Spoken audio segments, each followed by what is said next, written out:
Introduction. I got married, but the bride wasn't the icy female CEO I'd been engaged to for 3 years. Instead, it was the girl who had been crying her eyes out in the audience, the lovesick shadow who had silently adored me for years. Everyone thought I'd lost my mind, ruining my life out of spite. But they didn't know I had been waiting for this day for a long time. This farce of a business marriage was over, and my real show was just beginning. Mr. Thorne, Ms. Sterling says if you want her to step onto the stage, you have to transfer the ownership of the East River Waterfront project to her personal name. Right now, at the wedding venue, the officiant was passionately setting the mood on stage, but in my earpiece, I heard the voice of my assistant, Marcus, distorted by anxiety. I stood in the center of the stage, the spotlight blinding, the gaze of hundreds of guests burning into me like needles. I smiled, not a cold sneer, but a genuine smile born of the absurdity of it all. The East River Waterfront project was the cornerstone of the Thorne family empire, worth billions. It was the legacy my grandfather had fought tooth and nail to build.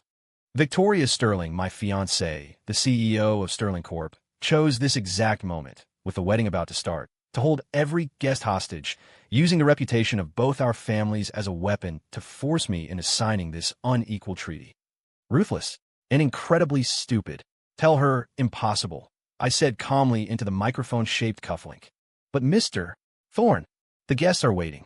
If we delay any longer, both our families will become the laughingstock of the entire New York social circle. Marcus's voice was practically begging. Laughingstock. The curve of my lips widened.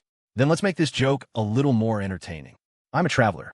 3 days ago, I went from being a corporate drone working 80-hour weeks to waking up inside this novel titled The Ice Queen's Contract Lover.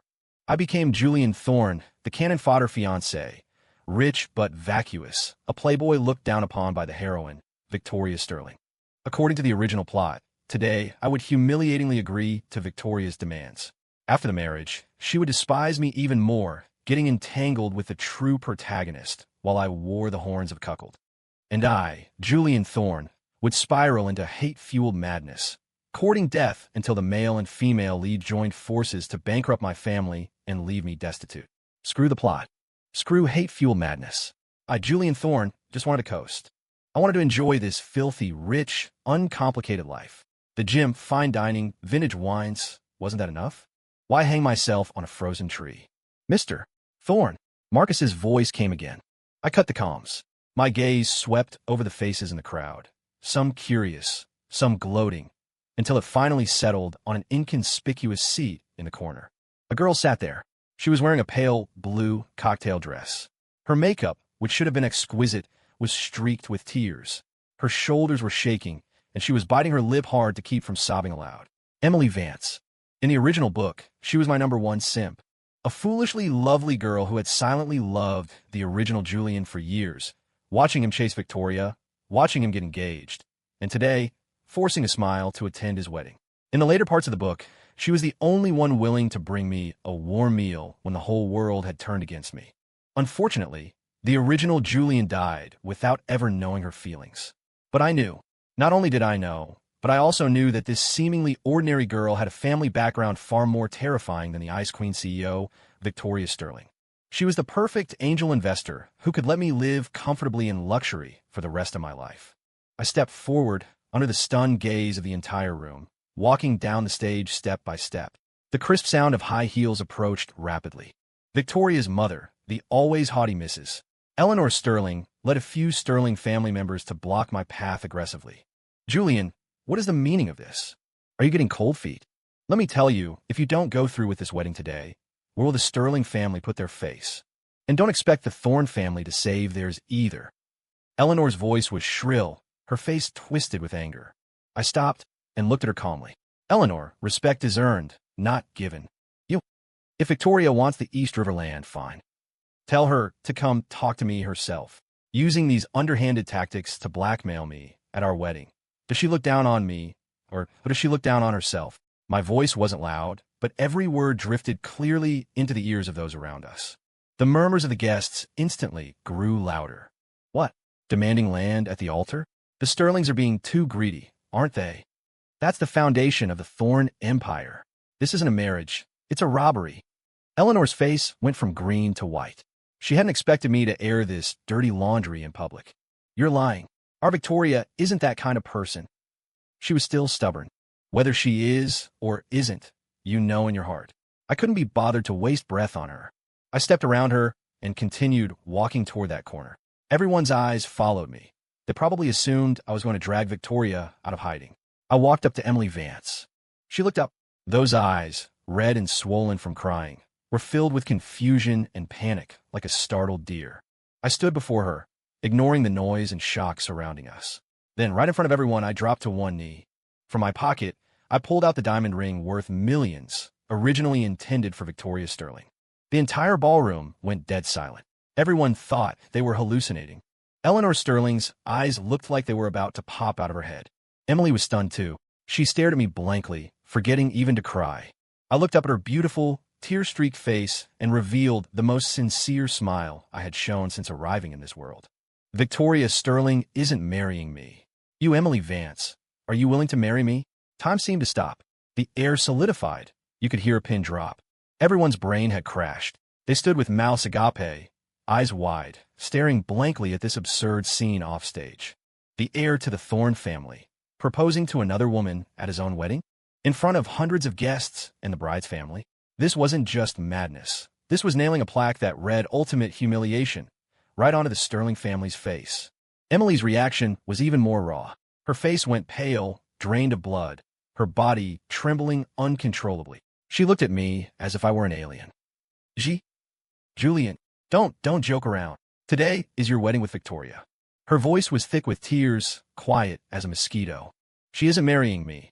I repeated, my tone firm, without a trace of humor. Just now, she chose to abandon our wedding for the East Riverland. I held up the ring, the diamond refracting brilliant light under the chandeliers. So, I am currently single, and I have the right to propose. I'm asking you, Emily, will you marry me? My gaze was burning, locking on her tight. I knew this was too much of a shock for her. It was like someone trekking through a desert for years, dying of thirst, suddenly stumbling upon an oasis. She didn't dare believe it. She probably thought it was a mirage. Tears welled up in Emily's eyes again, smashing onto the back of her hand. She wanted to shake her head, to refuse this absurd proposal, but a voice in her heart was screaming frantically. Say yes. This was the scene she had dreamed of for so many years, even if it was just a joke born of his impulse. Emily opened her mouth, but couldn't make a sound. Julian Thorne, you bastard. How dare you humiliate the Sterling family like this? A scream broke the silence. Eleanor Sterling finally reacted, like an enraged lioness. She charged at me with a ferocious expression, raising her hand to slap me. I didn't even turn my head. Behind me, Marcus and two bodyguards immediately stepped forward, firmly restraining her. Let go of me. Julian, how has my daughter wronged you that you would treat her this way? Eleanor struggled madly, screaming hysterically. How has she wronged me? I stood up, turned around, my eyes cold. You should ask your good daughter. In her eyes, am I, Julian Thorne, worth less than a plot of dirt? You should ask her, in these 3 years, has she ever looked me in the eye once? Aside from business and profit, has she ever spoken half a sentence of personal conversation with me? And you should definitely ask her, who is the person she truly holds in her heart? With every sentence I spoke, Eleanor's face paled shade. The last sentence struck her like lightning, silencing her instantly. This, Eleanor stammered, her eyes darting away, not daring to look at me. I ignored her and turned back to Emily. Her eyes were still struggling, hesitating. I knew I needed to add more fuel to the fire. Emily, I'm not joking, and I'm not doing this out of spite. My voice became very soft, very gentle. I'm just tired. I don't want to chase an iceberg that will never melt for me anymore. I want to find someone warm, someone to live a peaceful life with. I want to go home every day and see a smiling face, eat a warm meal, not face piles of cold legal documents. I want the person I love to love me back. I looked into her eyes, enunciating every word. And that person I know is you. Boom! It was as if fireworks had exploded inside Emily's mind. All her reason, all her hesitation, was shattered by my final sentence. He knew. He actually knew I liked him. He wasn't doing this out of spite. He really wanted to be with me. An immense wave of ecstasy drowned her, making her forget everything, forgetting that this was someone else's wedding, forgetting the strange looks around them. In her eyes, there was only me. She looked at me, smiling through her tears, and then nodded heavily. I will. I smiled. I slowly slid the ring onto her ring finger. The size was perfect, as if custom-made. Of course it was. I had asked Marcus to investigate everything about her long ago, including her ring size. I stood up, took her hand, and led her to the center of the stage. The guests below had gone from shocked to numb, and now from numb to exhilarated. This gossip was too big, too thrilling. Tomorrow, no, tonight, the entire upper crust of New York was going to explode. I picked up the officiant's microphone and cleared my throat. Ladies and gentlemen, apologies for the slight detour. Now, let me reintroduce everyone. I raised our clasped hands high, the diamond on the ring flashing with blinding light. This, Emily Vance, is Julian Thorne's true bride today. As the words fell, I turned my head and gently pressed a kiss on Emily's flushed cheek. Below the stage, scattered applause rang out, drowned out by the sound of sharp intakes of breath and suppressed chatter. And Eleanor Sterling, held back by bodyguards, watched us looking lovey-dovey on stage, shook with rage, rolled her eyes back, and fainted straight away. In the bridal suite backstage, Victoria Sterling gripped her phone, listening to the words coming from outside. My declaration that Emily was the true bride, and her face turned an iron gray. On the table beside her lay a drafted asset transfer agreement. She had thought Julian would compromise, as he had countless times before, no matter how excessive her demands were. She had thought she was the absolute protagonist and controller of this wedding. She had miscalculated. The man who had always obeyed her every word had given her a resounding slap in the face in the most drastic, humiliating way possible. Emily Vance. Victoria chewed on the name, her eyes filled with cold fury and a trace of panic she hadn't even realized herself. She shoved the door open and rushed out. She wanted to see exactly who dared to steal her groom at her own wedding. When Victoria Sterling, wearing that expensive custom wedding gown, rushed to the front of the stage, what she saw was the image of us kissing. At that moment, her expression was magnificent. Shock, anger, humiliation, disbelief. Various emotions intertwined on her usually icy face, making her look somewhat twisted. "Julian," she screamed, interrupting the tender moment. I slowly released Emily, turned around, and looked at her calmly. "Oh, you finally decided to come out?" I raised an eyebrow. "I thought you were going to wait in the bridal suite until the end of time." I shielded Emily behind me. She clutched the corner of my jacket nervously, peeking out with half her head, looking timidly at the legendary Ice Queen CEO. Victoria's gaze scraped over Emily like a knife before landing on my face. "What is the meaning of this? Are you taking revenge on me?" Her voice trembled slightly with rage. "Revenge?" I looked as if I'd heard the world's biggest joke. "Ms. Sterling, you think too highly of yourself. I'm simply stating a fact. If you aren't willing to marry, there's always someone who is." "You." Victoria's chest heaved violently. "You're canceling the wedding for this. This low-class woman? Do you know the cost of canceling? The cooperation between our families, the Thorne stock price." "Stop." I raised a hand to cut her off. "First, Emily is now my wife. Please show some respect. Second, I didn't cancel the wedding. The person who canceled was you. You chose to refuse to take the stage for a piece of land. Third, regarding the cooperation and stock price, I smiled, showing my teeth. That's something for me to worry about. Ms. Sterling needn't concern herself. My attitude, my words, every syllable was a thorn driving deep into Victoria's heart. She had never seen this side of Julian Thorne. The old Julian always carried a hint of fawning, a touch of caution, wagging his tail like a big dog no matter how cold she was. But this man before her had calm eyes and an indifferent tone, as if looking at an unreasonable stranger. This feeling of being completely disregarded gave her an unprecedented sense of panic and anger. "Julian, don't regret this." She gritted her teeth. "The only thing I regret is agreeing to this business alliance 3 years ago," I said, enunciating each word. "Now I'm cutting my losses. I couldn't be happier." With that, I stopped looking at her, took Emily's hand, and turned to leave. "Let the wedding continue." I tossed a sentence to the dumbfounded officiant. "Huh? Oh. The officiant woke from his trance, hurriedly grabbed the microphone, and began stammering through the process. Behind us were Victoria's eyes, practically spitting fire, and the increasingly loud discussions of the guests. Did Julian get a personality transplant? Since when is he so tough? Tough? I think he's crazy. Offending the Sterlings for some nobody wild girl? He's going to suffer for this. Hard to say. Did you see Julian's aura? Just now? He didn't look anything like the pushover rumors say. Who cares? It's a great show. The Sterling heiress, swapped out by the groom on her wedding day. Ha ha. This news is enough to make me laugh for a year. I turned a deaf ear to these comments. I was tightening my grip on Emily's hand. Her palm was ice cold, covered in sweat, her body still slightly trembling. I could feel her fear and unease. I stopped, turned my head, and whispered in her ear, "Don't be afraid. I've got this." Warm breath brushed against her ear, and Emily's face flushed red instantly, the color spreading all the way to her neck. Her heart was beating so fast it felt like it would jump out, but the fear coiling in her chest really did dissipate quite a bit.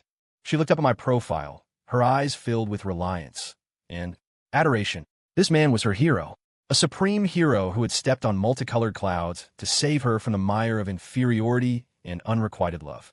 The rest of the wedding proceeded in a strange, yet excited atmosphere. The Sterling family had long since fled with tails between their legs, carrying the unconscious Eleanor.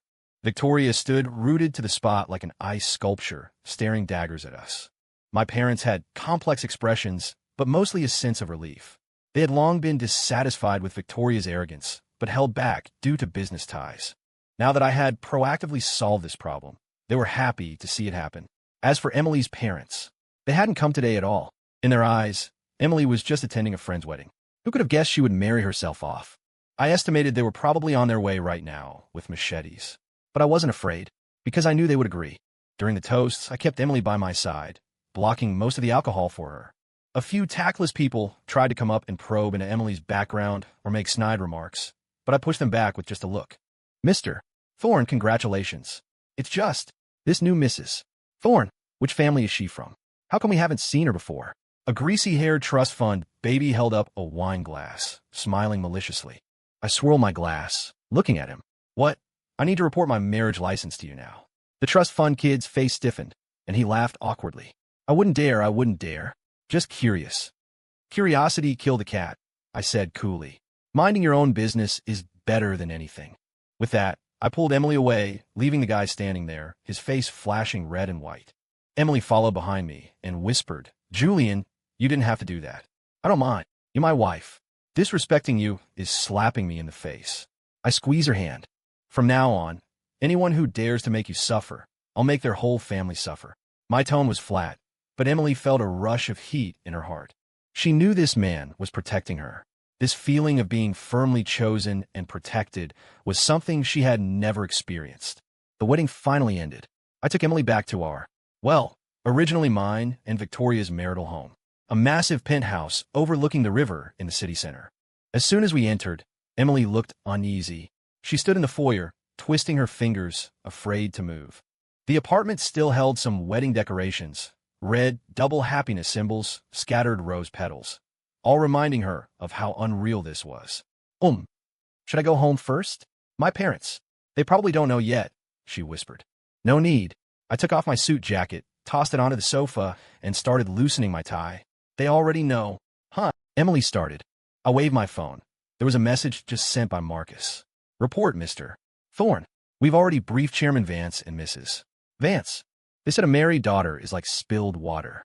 Since you and the madam have already registered the marriage, they have no objections. They just ask that you bring the madam home tomorrow to pay your respects." I handed the phone to Emily. She looked at the message, her eyes widening. My parents just agreed like that. She mumbled to herself, feeling her worldview shattering. In her memory, her father was a violent temper who meant what he said. What else? I walked up to her, reached out to lift her chin, forcing her to look at me. "Did you expect them to tie you up and return you to the factory?" My warm fingertips touched her skin, and Emily's body stiffened, two clouds of red instantly flying onto her cheeks. I didn't mean that," she stammered. "I know." Looking at her eyelashes, trembling with nervousness, I chuckled low in my throat. "Emily, from today on, you are Julian Thorne's wife. This is your home." I leaned down, close to her ear, speaking in a voice only the two of us could hear. "So, tonight, you aren't going anywhere." Night deepened, the city's clamor shut out by the massive floor-to-ceiling windows. The room was filled only with the sound of our slightly rushed breathing. Emily was as tense as a quail placed on a grill, stiff all over, not knowing where to put her hands. Watching her innocent and cute appearance, a bit of mischief rose in my heart. I didn't rush to do anything. Instead, I turned into the kitchen and took out a bottle of Moscato and two exquisite glasses from the fridge. "Drink a little?" I held up the bottle and shook it at her. I'm not very good at drinking," Emily whispered a refusal. It's okay. This is low alcohol content. It's sweet. Just treat it like juice. I poured 2 glasses on my own accord and handed one to her. The amber liquid swirled gently in the glass, emitting a sweet, fruity aroma. Emily hesitated for a moment, but took it. We sat on the sofa, silent for a while. The atmosphere was a bit subtle. Today, thank you. Emily finally spoke first. Thank you for what? I took a sip of the wine. Sweet, but not cloying, smooth texture. Thank you for choosing me. When she said this, her voice was very soft, like a feather, carrying a trace of uncertainty. I put down the glass, turned my head, and looked at her seriously. Emily, I'll say it again. I wasn't acting out of spite, nor was it charity. I chose you because you are worth it. Why? She summoned her courage to ask the biggest doubt in her heart. I'm not as beautiful as Victoria, nor as capable. Beautiful? I scoffed. That face of hers is as cold as a morgue slab. What's good about it? As for capability, a woman who needs to blackmail her fiancé at a wedding to get ahead. No matter how capable, her character is worrisome. I reached out, gently stroking her cheek. Her skin was fine and smooth, feeling excellent to the touch. You are 10,000 times better than her. You are kind, warm, and willing to give silently for the person you like without asking for anything in return. You would secretly slip me a piece of candy when everyone else was mocking me. You would send anonymous text messages to encourage me when I was down. Did you think I didn't know who put that carton of warm milk in my desk every morning for 3 years in high school? With every sentence I spoke, Emily's eyes widened a fraction. Her small mouth parted slightly, too shocked to speak. Those secrets she thought she had buried deep in her heart. Acts she thought were done without anyone knowing. He knew them all. You knew. Her voice was trembling. I knew. I withdrew my hand, picked up my glass, and drained it. The old Julian was a bastard. He couldn't see your worth. But now, I looked at her, my gaze profound. I'm not him. Emily was completely stunned. She didn't understand what I meant by the last sentence. But she could clearly feel that the man before her was truly different from the boy in her memories who always chased someone else's shadow. He was mature, powerful, gentle, and carried a hint of mystery that was hard to fathom.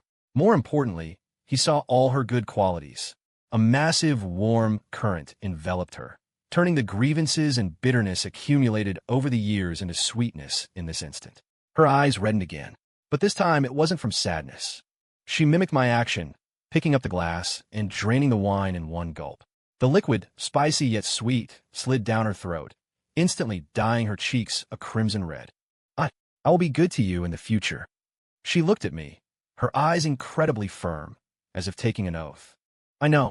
I smiled and poured her another glass. That night, we talked a lot. We talked about the high school we both attended, about those blurred memories of youth. Catalyzed by alcohol, Emily gradually talked more. She dropped all her defenses and restraint, revealing a charmingly naive side, like a little girl. She would bury her head in a pillow out of shame when I mentioned her embarrassing moment from back then, and she would giggle foolishly when recalling a sweet instant. I listened quietly, chiming in occasionally, refilling her glass. I discovered this girl was even more interesting than I imagined. She could paint and had won national awards. She could bake all kinds of desserts. She said it was because she heard I liked sweets. She also loved small animals. Her phone was full of photos of stray cats and dogs. She was like a treasure chest. The more you dug, the more surprises you found. Meanwhile, the Sterling and Thorne families had completely exploded. My phone was blowing up. My dad, my mom, my grandfather, and various people from the Sterling family bombarded me in turns. Annoyed, I put it directly into airplane mode. Even if the sky fell, it could wait until I woke up. On the internet, news about Thorne-Sterling marriage mutation, groom swaps bride on the spot, had surged to the #1 trending topic. Various scene videos and photos were flying everywhere. The comment section was even more spectacular. Holy crap. Drama of the year. Rich kid gets married. Bride isn't the original, it's the mistress. Oh wait, it's the simp taking the throne. Don't talk nonsense upstairs. Didn't you watch the video? That Victoria Sterling raised the price at the last minute, demanding land worth billions. Her greed was too ugly. Exactly. Julian played this beautifully, cutting losses when necessary, not taking that crap. I'm a fan now. That new bride is so pretty. Crying like a pear blossom bathed in rain. I feel sorry just looking at her. Has anyone dug it up? Who is the bride? Soon insiders jumped out. Emily Vance, our high school beauty queen. She's super nice, just a bit introverted. She's like Julian for years. Our whole school knew. Right, I remember too. Back when Julian was chasing Victoria, Emily would follow behind like a little tail. It was heartbreaking to watch. So this is the spare tire strikes back. Unrequited love comes true. Damn, why is this kind of sweet? The direction of public opinion underwent an astonishing reversal in just a few hours. The scum man, Julian, and homewrecker Emily, who should have been condemned by thousands, turned into warriors resisting oppression and a devoted heroine seeing the moonlight through the clouds. And the aloof Ice Queen CEO Victoria Sterling became a gold digger who was insatiable and got what she deserved. Under the hashtag pity Victoria Sterling, the comments were universally mocking. Pity what? If she had any shame, she wouldn't have pulled this stunt at the wedding. She did it to herself. Who can she blame? Refusing to be a billionaire wife over a piece of land. Now look, the chicken's flown the coop and the eggs are broken. Am I the only one who feels this is incredibly satisfying? I hate these self-righteous women the most. Victoria looked at these comments on her phone, shaking with rage, and smashed her phone directly against the wall. Where is the PR department? Are they all dead? Letting this news ferment online. She roared in her office. Ms. Sterling, we tried our best, but the other side's PR team is too powerful. Our posts get deleted as soon as they go up, and the bot accounts were all banned. The PR manager answered tremblingly. The other side? Victoria's eyes sharpened. Julian, since when did that useless playboy have such a formidable PR team? Check. Investigate for me. I want to see who is helping him from behind the shadows. I naturally didn't know about Victoria's meltdown. At this moment, I was facing a sweet trouble. Emily was drunk. The Moscato had a kick, and she couldn't hold her liquor well. After a few glasses, she was completely dizzy. She leaned against me softly like a boneless cat, mumbling words. Julian, my husband, ups. Let me touch. As she spoke, her restless little hand began to grope my stomach through my shirt. My body stiffened, and a heat instantly surged to my lower abdomen. Damn it, who could withstand this? I grabbed her wandering hand, my voice a bit hoarse. Don't move around. No. I want to touch. She was relentless, even trying to nuzzle her head against me. I took a deep breath, telling myself to stay calm. This is a mainstream novel. We can't write explicit scenes. I scooped her up by the waist. She was light. I could pick her up with one arm. Wow, I'm flying. She giggled in my arms, wrapping her arms tightly around my neck. I carried her into the master bedroom and gently placed her on that oversized wedding bed. Rose petals were still scattered on the sheets, contrasting with her flushed cheeks, breathtakingly beautiful. I tucked her in, preparing to sleep in the guest room. Just as I turned, the corner of my clothes was tugged. I looked back to see Emily staring at me with big, watery eyes, looking pitiful. Where? Where are you going? I'm going to the guest room to sleep. No. She shook her head, her eyes reddening again. Do you despise me? No. I felt somewhat helpless. Then why won't you sleep with me? We are already husband and wife. When she said this, her voice got smaller and smaller until it was almost inaudible. Looking at her like this, I sighed in my heart. Fina, I'm a grown man. Am I afraid of her? I lay down on the other side of the bed, separated by a distinct boundary line.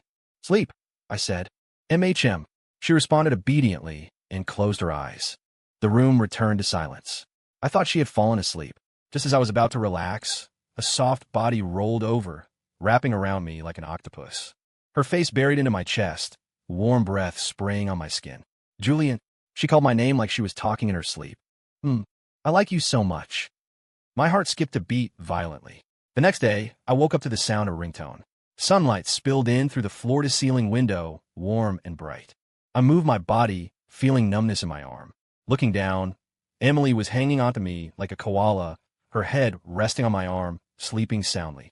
Her eyelashes were long, like two small fans, trembling slightly with her breath. Asleep, she had shed her daytime shyness and restraint, adding a touch of defenseless reliance. The phone was still ringing tirelessly.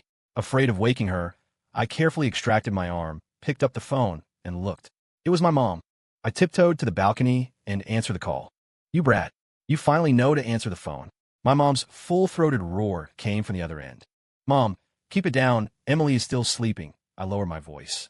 Oh, you know how to care for your wife now. My mom's tone softened, but still carried a hint of dissatisfaction. What happened with you yesterday? Such a big thing, and you didn't discuss it with us. Sudden situation, no time, I said concisely. No time? I think you planned this long ago. Mom huffed. Your dad and I saw it. When you proposed, you were so practiced, and the ring size was perfect. I touched my nose, saying nothing. A mother knows her son. All right, what's done is done. You're dad, and I can't be bothered to lecture you. Mom changed the subject. We never liked that Victoria Sterling anyway. Walking around with a stinking face all day like everyone owed her $8 million. It's good you switched. Saves you from suffering later. As for that child, Emily, we've met her a few times.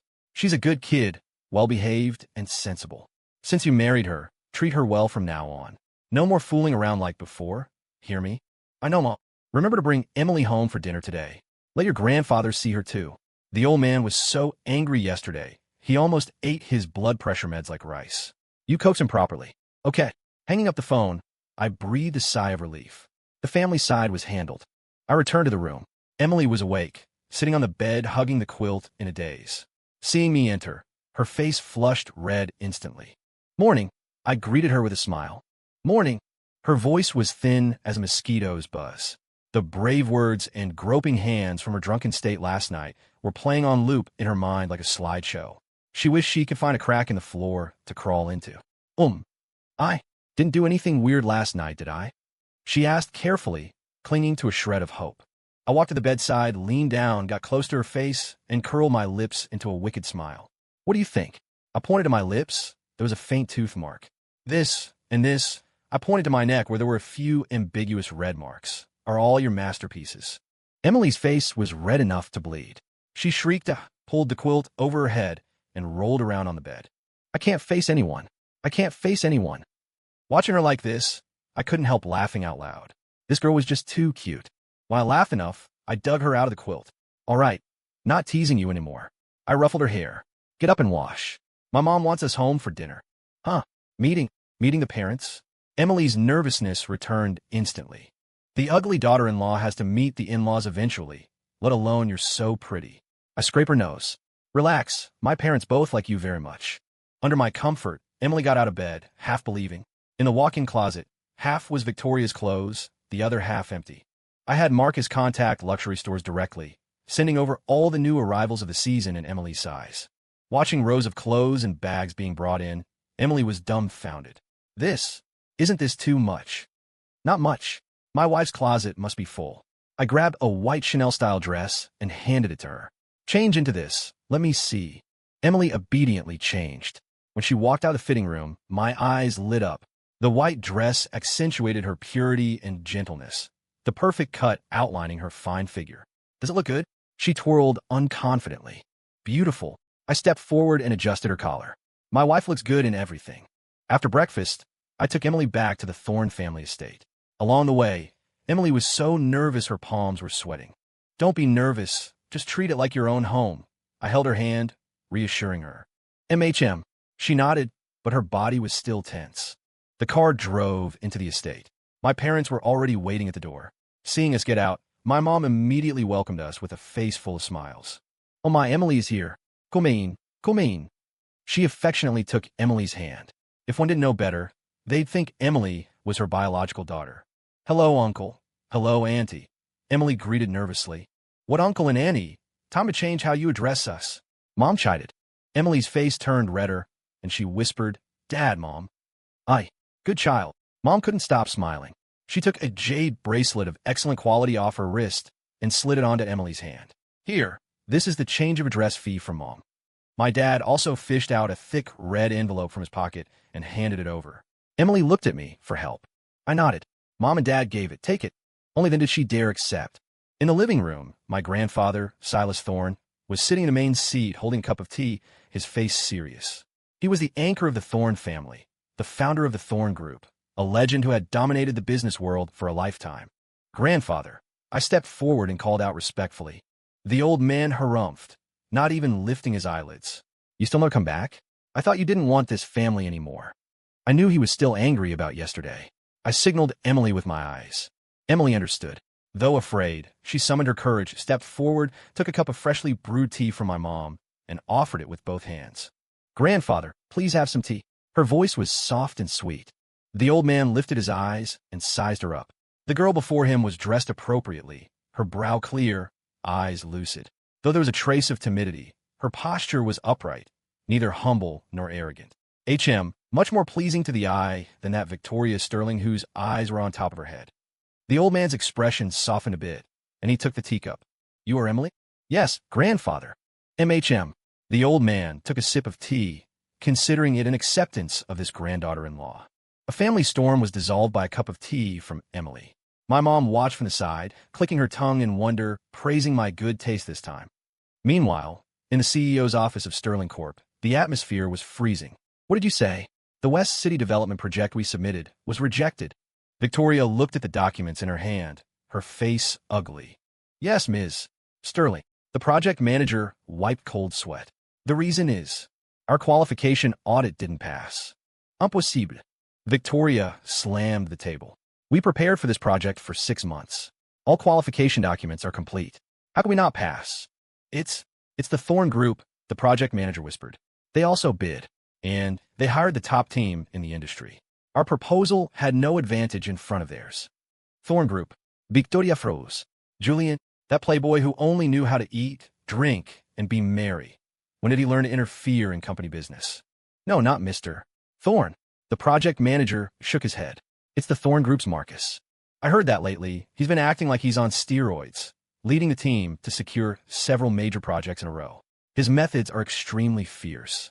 Marcus? That follower assistant by Julian's side? Victoria's brows knitted tightly, a bad premonition rising in her heart. She immediately picked up the phone and dialed a number. Hello. Look into the Thorn Group's recent movements for me, especially Julian and his assistant Marcus. She wanted to see exactly what ghost these two were playing at. After lunch at the Thorns, I took Emily to the Vance family home. Compared to the gentle breeze and mild rain of my house, the atmosphere at the Vances was thunder and lightning. Emily's father, Robert Vance, was an entrepreneur with a military background. He had a fiery temper and meant exactly what he said. As soon as we entered, we saw him sitting on the living room sofa with a dark face. On the coffee table in front of him lay a golf club. Emily's mother, Martha, was crying anxiously on the side. Emily, you child, how could you be so muddled? Seeing Emily, Martha rushed up, checking her left and right. Did you suffer? Did that Julian Thorn bully you? Mom, I'm fine, Emily whispered. You still say you're fine. Marriage is a major life event. How can you treat it like a game? Robert slammed the table, his voice loud as a bell, making Emily tremble. I stepped forward, shielding Emily behind me, meeting Robert's gaze neither humbly nor arrogantly. Sir, this matter is my fault. If you want to blame someone, blame me. If I wonder who it was, turns out it's that rascal from the Thorn family. Robert looked me up and down, his eyes sharp as if trying to poke 2 holes in me. I heard yesterday at your wedding. You used my daughter as a spare tire and proposed on the spot. I didn't use Emily as a spare tire. I met his gaze, my tone firm. I sincerely want to marry her. Sincerely? Robert sneered.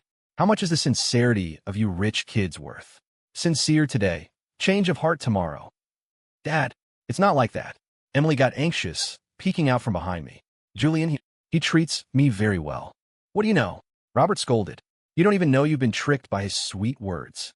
Saying this, he picked up the golf club from the coffee table. I have to beat some sense into this brat today. Let him know the daughters of the Vance family aren't so easily bullied. Martha screamed in fright and rushed to stop him. Emily turned pale with fear. I didn't move, just watching him quietly. Sir, if beating me can vent your anger and make you agree to let Emily and me be together, then I absolutely won't fight back. Robert's hand, holding the club, froze in midair. He looked at the young man before him. Clear eyes, straight spine, without a hint of fear or retreat. This was different from the greasy playboy he had imagined. You think I don't dare to hit you? Robert said, trying to look tough. I don't think that. I smiled, took a small gift box from my pocket, and handed it over. This is a gift I prepared for you and Martha. I hope you like it. Robert looked suspiciously and didn't take it. Martha curiously took it, opened it, and gasped. Inside the box were a pair of crystal-clear jade thumb rings and a jade bracelet of the same material. Bob, look, this is imperial green jade. Martha's voice changed with excitement. Robert knew his goods. He leaned in for a look, pupils shrinking violently. These jade pieces had full translucency and perfect color. They were true top-tier imperial green, priceless and rare. This gesture wasn't something an ordinary rich kid could produce. What is the meaning of this? Trying to buy us off with money. Robert's tone softened unconsciously.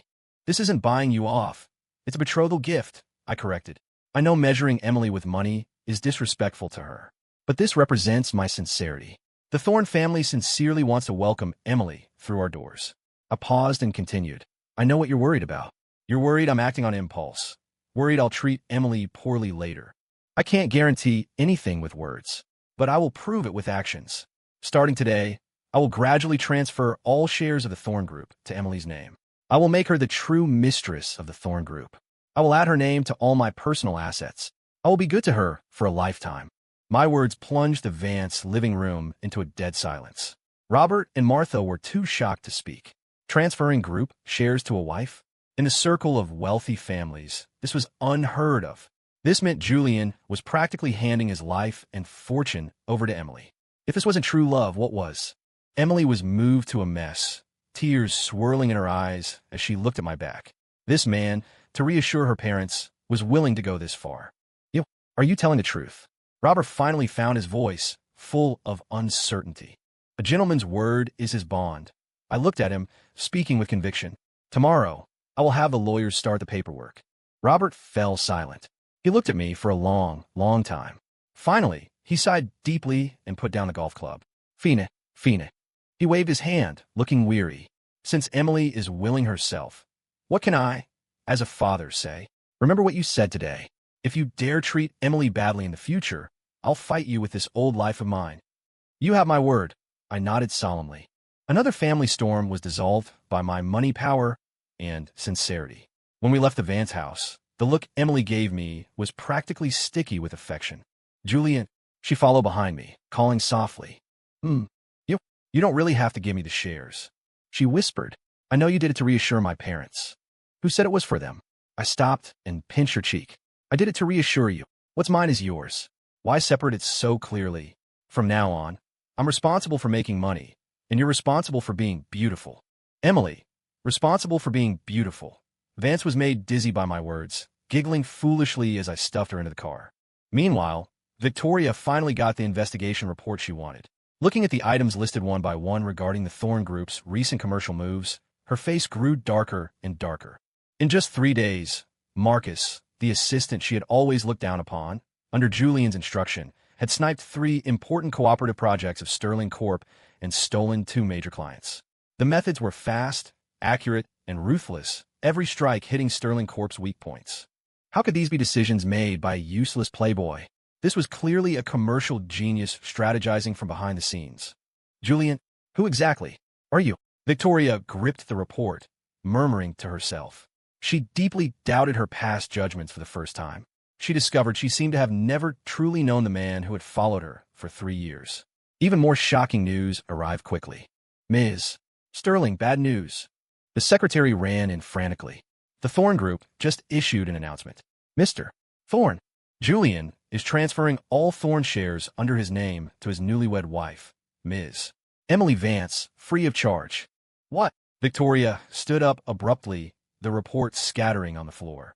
The Thorne Group's announcement was like a heavy bomb, exploding in the entire business world and high society. Hashtag Julian Thorne transfers all shares to new wife. This hashtag climbed to the top of the trending list with destructive force.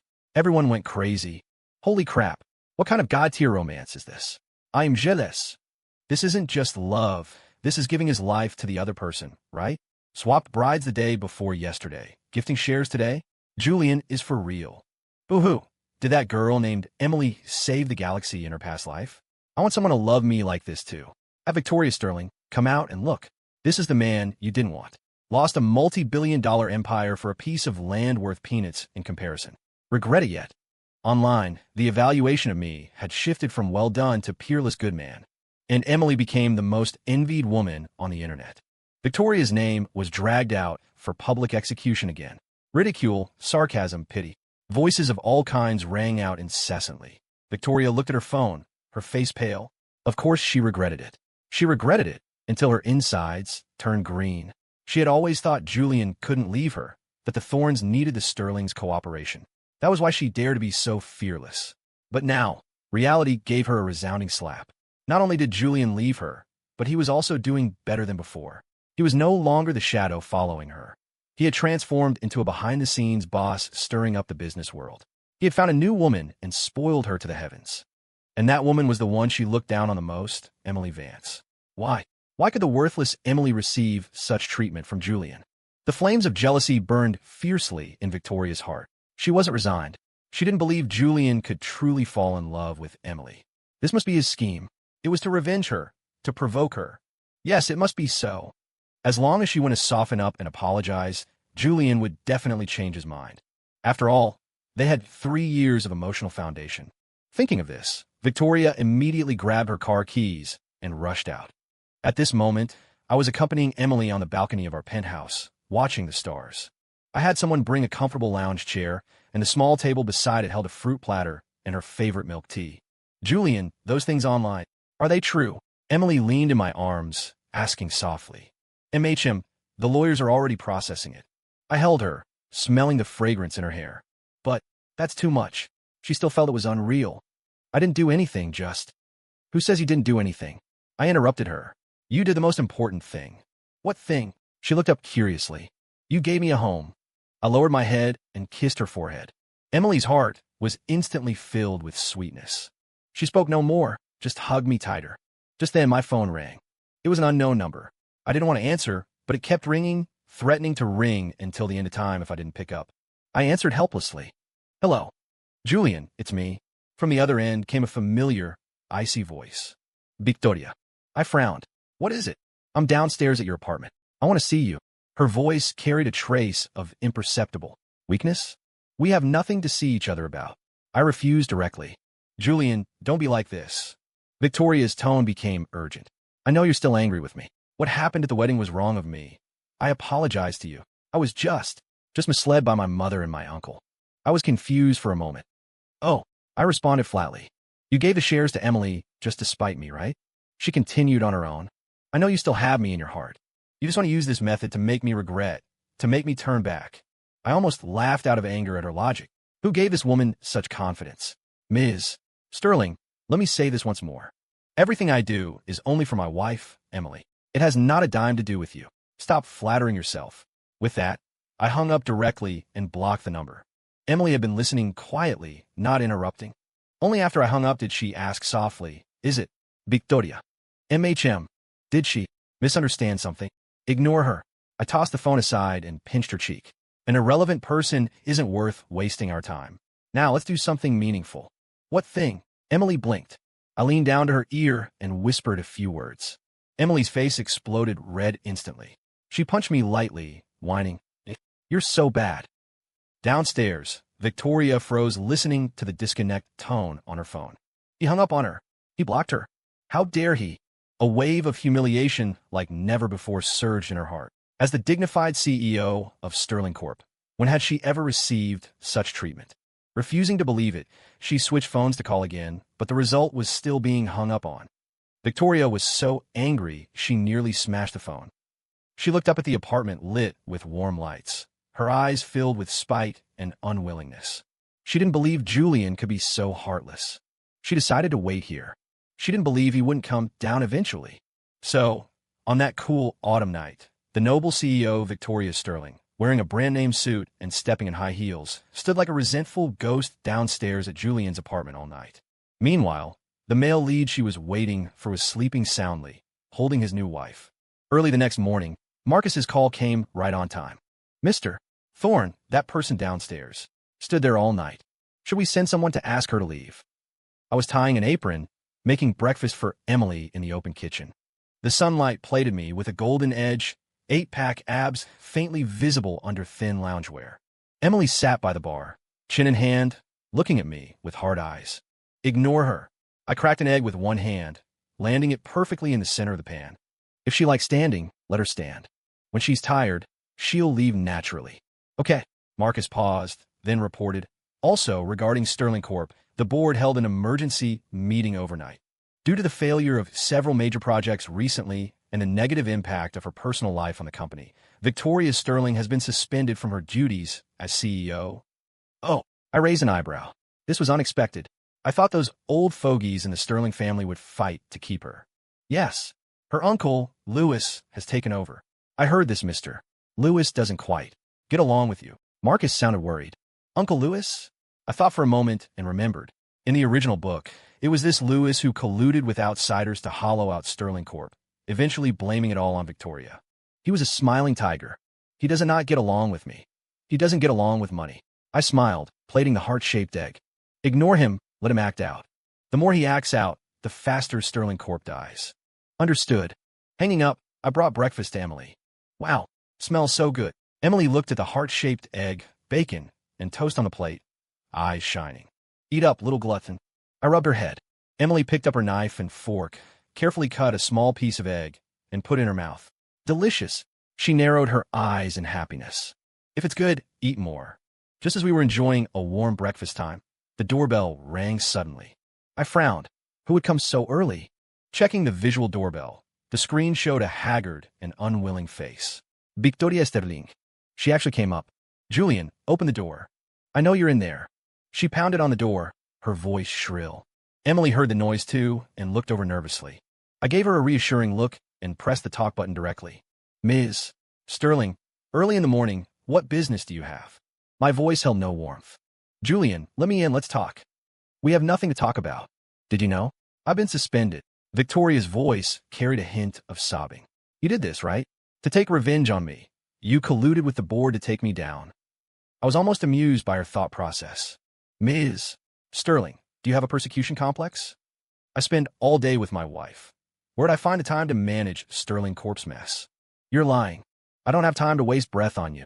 I couldn't be bothered to pay attention to her anymore, preparing to turn off the intercom. Just then, Emily walked over, peeked out from behind me, and flashed a sweet smile at the screen. Morning, Victoria. Have you had breakfast? Want to join us? My husband makes delicious breakfast. As she spoke, she deliberately held up the piece of heart-shaped egg in her hand. Victoria on the screen, upon seeing Emily, shrank her pupils violently. Emily wore cute cartoon pajamas, hair loosely tied up, face bare of makeup, yet still fresh and moving. That appearance was clearly the mistress of this home. And herself, having blown in the cold wind downstairs all night. Makeup ruined, hair messy, looking pathetic as a beggar. The intense contrast was like a knife stabbing fiercely into Victoria's heart. Emily, you. She pointed at Emily, too angry to speak. Victoria, don't blame Julian. Emily said with a face full of innocence. This is just his temper. He has no patience for people he doesn't like. Unlike with me, he's so gentle. Saying this, she stood on tiptoes and planted a kiss on my cheek. Hubby, am I right? I suppressed my laughter and nodded cooperatively. Wifey is always right. This scene was transmitted clearly to Victoria's eyes through the screen. Watching our intimate interaction, watching the happy yet provocative smile on Emily's face, she felt her lungs were about to explode. Yep, you too. She finally broke down, pointing at the screen, screaming hysterically, Julian, you will regret this. Giving me up for such a manipulative woman. You will definitely regret it. Emily, don't be smug. How he treats me today is how he'll treat you tomorrow. You thief. Robber. Listening to her insults, my face darkened. Security. I pressed another call button. Mr. Thorne, instructions. Please remove the lady at the door. In the future, if she comes within 100 meters of this building, call the police directly. Yes, sir. Soon, 2 security guards appeared on the screen, flanking the still tantrum-throwing Victoria and dragging her directly into the elevator. The world was finally quiet. I turned off the screen and looked back. Emily had her head down, twisting her fingers, looking like she'd done something wrong. Was I too mean? She asked softly. Looking at her, I suddenly laughed out loud. I pulled her into my arms and gave her a hard kiss. No, my wife was absolutely cool just now. My little rabbit finally learned to bite. Wonderful. Praised by me.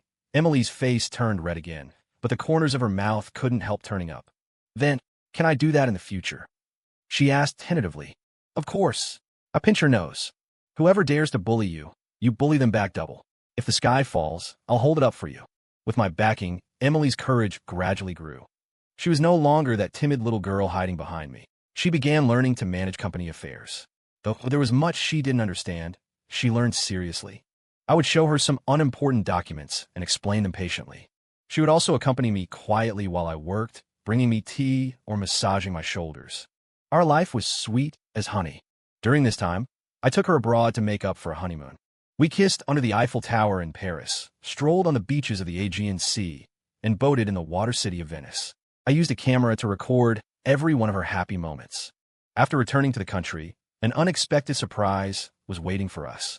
One day, I accompanied Emily to the hospital for a routine checkup. When we got the report, the doctor looked at us with a meaningful smile. Congratulations, Mr. and Mrs. Thorne. Mrs. Thorne is 6 weeks pregnant. Pregnant, Emily and I were petrified on the spot. We looked at each other, seeing the same shock and ecstasy in each other's eyes. I'm going to be a father. I felt my voice floating. I'm going to be a mother. Emily covered her mouth, tears surging instantly. The doctor smiled and nodded. Yes, the baby is very healthy. However, pay attention to rest in the early stages. Don't get too tired. Walking out of the hospital, we were both still a bit dizzy. I supported Emily carefully, terrified she might bump into something. My nervous appearance drew side eyes from passers-by. Getting into the car, my first act was calling Marcus. Marcus! My voice was loud with excitement. Mr. Thorne, I'm here. Immediately. Right now. Contact the world's best obstetrics experts, nutritionists, and nannies. Form a team. On call 24 hours. Also, wrap up anything with sharp corners in the house. Change the carpets to the softest ones. Air purifiers, humidifiers, replace them all with top-of-the-line models. Additionally, go buy me 10,000 parenting books. From pregnancy to college, I want them all. I fired off a dozen orders in a row, speaking as fast as a rapper. Marcus on the other end was dumbfounded. Mr. Thorne, does this mean the madam is expecting? Duh, I yelled, then couldn't help laughing again. I'm going to be a dad. Ha ha ha. My laughter transmitted through the phone to the entire executive office of the Thorne Group. Everyone heard their usually aloof assistant Marcus muttering in a sleepwalking tone, "Oh God." Mr. Thorne laughed. The news spread through both our families quickly. My mom and mother-in-law charged over that very day, flanking Emily like she was a national treasure. My dad and father-in-law, though still maintaining a facade, couldn't hide the joy in their upturned lips. My grandfather was even more direct, announcing on the spot he would gift a historic courtyard house to the great-grandchild about to be born. Julian Thorne completely fell out of favor. Before, I was the family treasure. Now, the little being in Emily's belly was. My daily task was cooking delicious food for Emily in various ways. Emily didn't have much morning sickness, but her taste became very picky. Sour today, spicy tomorrow. Once at 3 a.m., she shook me awake saying she wanted cheesecake from a specific famous bakery downtown. Without a word, I dressed and went out. When I returned with the cheesecake, she was already asleep. Watching her sweet, sleeping face, I had no temper at all, just a heart full of softness. I put the cake in the fridge for when she woke up. These days, though busy, were filled with happiness. Just as our whole family was immersed in joy, something happened at Sterling Corp. Uncle Lewis, who replaced Victoria, was an incompetent dreamer. After taking office, eager to prove himself, he blindly invested in several high-risk projects, losing everything. He also embezzled, secretly transferring company funds to his overseas accounts. In just a few months, the once glorious Sterling Corp was turned into a smoky mess by him, debt-ridden. The board finally realized something was wrong, but it was too late. Uncle Lewis took the money and ran, leaving behind a mess and massive debt. Banks came knocking, suppliers blocked the door, employees panicked. Sterling Corp was on the verge of bankruptcy overnight. Victoria's father suffered a stroke from anger and was hospitalized. The Sterling family sky had collapsed. At this time, everyone remembered the Victoria they had ousted. The board, even her father, hoped she could return to turn the tide and save the company. But the current Sterling Corp was a bottomless pit. Whoever returned would die. Victoria locked herself in her room for 3 days and 3 nights. She looked out the window, eyes empty. She thought of Julian, thought of the man who used to follow her, his heart and eyes full of her. If she hadn't done that back then, if she had married him, then now, facing all this, it wouldn't be her alone. Julian would definitely help her. With his ability, saving a small Sterling Corp would be effortless. But there were no ifs. It was her own hands that pushed away the man who could have sheltered her from the wind and rain. It was her own hands that destroyed everything. Regret gnawed at her heart like a viper. Just when she was in total despair, an unexpected person found her. Emily.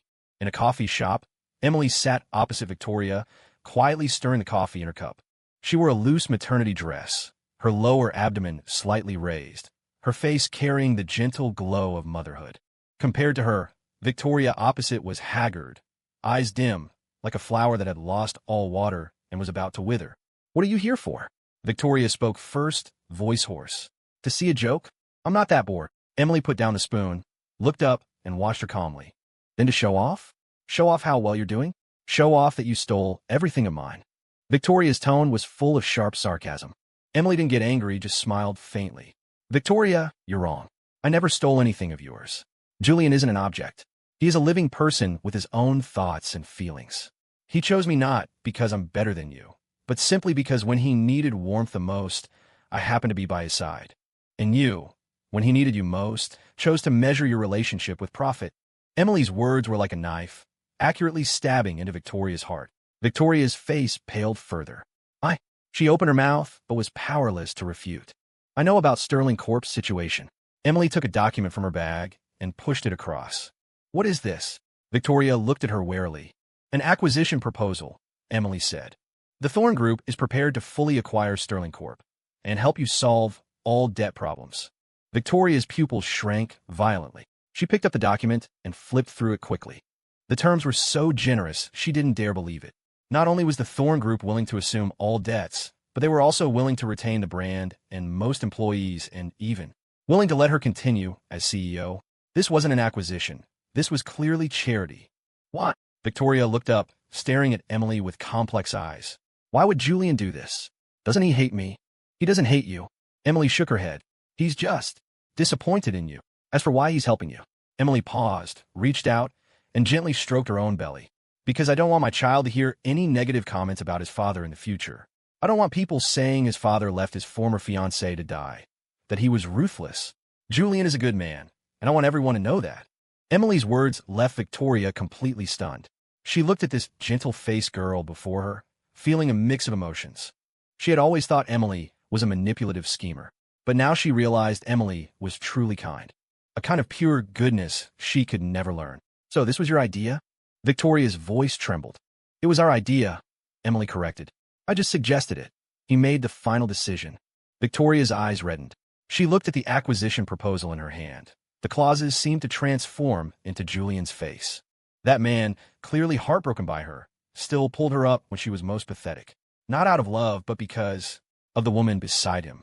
To prevent his wife and unborn child from facing criticism, he was willing to help the person he wanted to see least. How deep was this affection, and how ironic. Victoria finally understood. She had lost completely. She lost to Emily's kindness, and even more to Julian's love for Emily. I understand. She lowered her head, her voice thick with nasal tones. Tell him. Thank you for me. And I'm sorry. This belated apology was finally spoken. But Victoria knew it was all too late. Months later, Emily successfully gave birth to a baby boy. The little guy looked healthy and strong, perfectly inheriting all the merits of Emily and me. I named him Leo Thorn. May he be brave and happy all his life. I completely devolved into a doting dad. My greatest daily joy was holding my son, changing diapers, feeding him, and singing lullabies. As for company matters, I became totally hands-off. Marcus and the elite team he led managed the Thorn Group in perfect order, market value hitting new highs repeatedly. The hashtag Julian Thorn didn't get up today became the barometer for our company's stock price.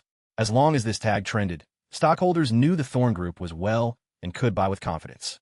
Sterling Corp, after being acquired, also gradually walked out of its predicament. Victoria changed a lot. She was no longer the iceberg pushing people away. She became steady and introverted. She poured all her energy into work and never had any scandals again. Sometimes she would see our family of 3 walking in the park from afar. I holding Leo, Emily holding my arm, sunlight spilling on us, warm and blinding.